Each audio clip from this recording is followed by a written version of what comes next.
Welcome to Behind the Door, the show that addresses the real issues facing businesses today.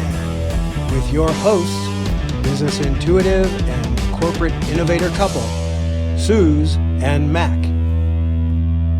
You talk about the quantity of people you can meet. So if your network, I believe, needs to be wide. But an effective network is both wide and deep in places.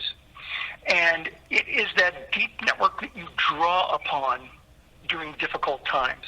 The people that know you, like you, trust you, want to do business with you.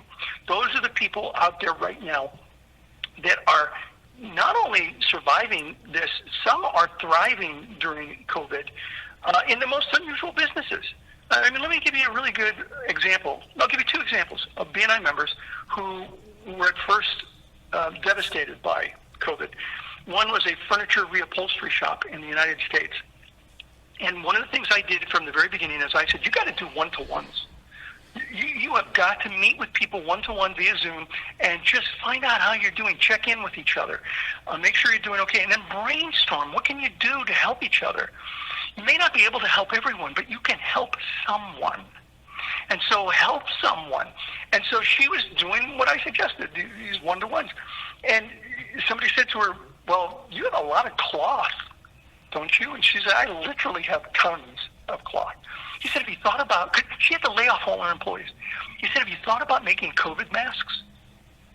And she said, oh, wow, no. He said, why don't you try it out, see if you can do it.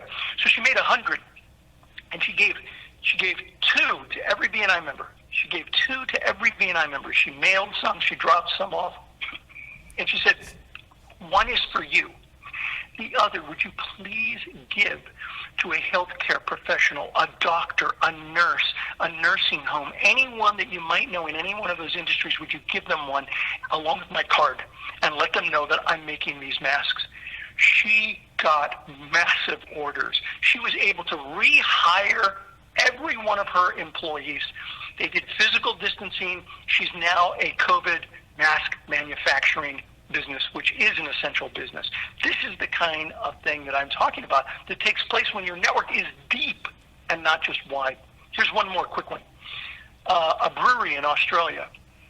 Well, the bars were closed, so he wasn't doing much business. And someone said to him, you got a lot of alcohol, don't you? And he said, yeah, I got a lot. He said, have you thought about making hand sanitizer? He's like, oh my goodness, no. And so he went into the hand sanitizer business. He hired everybody back, and he's going gangbusters.